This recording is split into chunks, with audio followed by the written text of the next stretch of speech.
আসন্ন ত্রয়োদশ জাতীয় সংসদ নির্বাচন সুষ্ঠু, নিরপেক্ষ ও সুচারুরূপে সম্পাদনে বাহিনীর সদস্যদের প্রশিক্ষণ চলমান রয়েছে।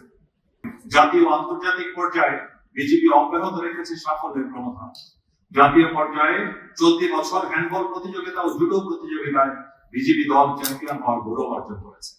এছাড়াও চলতি বছরে বিজিবি দল জাতীয় ভারোত্তোলন প্রতিযোগিতায় রানার আপ ট্রফি ও জাতীয় কারাতে প্রতিযোগিতায় তৃতীয় স্থান লাভ করেছে।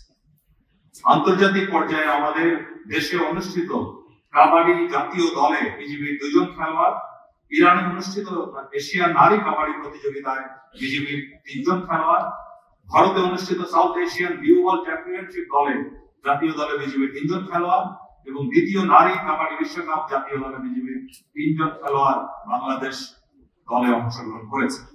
এছাড়াও মালদ্বীপে অনুষ্ঠিত কমনওয়েলথ বিচ হ্যান্ডবল দলে বিজিবির 4 জন খেলোয়াড় অংশগ্রহণ করে জাতীয় দলে এবং তন্মধ্যে সিপাহী খোকন মোল্লা 3টি খেলায় ম্যান অফ দি ম্যাচ নির্বাচিত হন। আপনার দূরদর্শী দিক নির্দেশনা এবং অভিপ্রায় বাস্তবায়নে বর্ডার গার্ড বাংলাদেশ আভিযানিক কার্যক্রম, প্রশিক্ষণ, গোয়েন্দা তৎপরতা, পারস্পরিক যোগাযোগ এবং খেলাধুলা এই 5টি বিষয়ে অধিক গুরুত্ব দিয়ে সকল কার্যক্রম পরিচালনা করছে। সকল ক্ষেত্রে হয়তো আমরা শতভাগ সাফল্য অর্জন করতে পারিনি, তবে মাননীয় উপদেষ্টা আপনি জেনে আশ্বস্ত হবেন যে সাফল্য অর্জনে আমাদের প্রচেষ্টায় কোনো ধরনের কমতি ছিল না।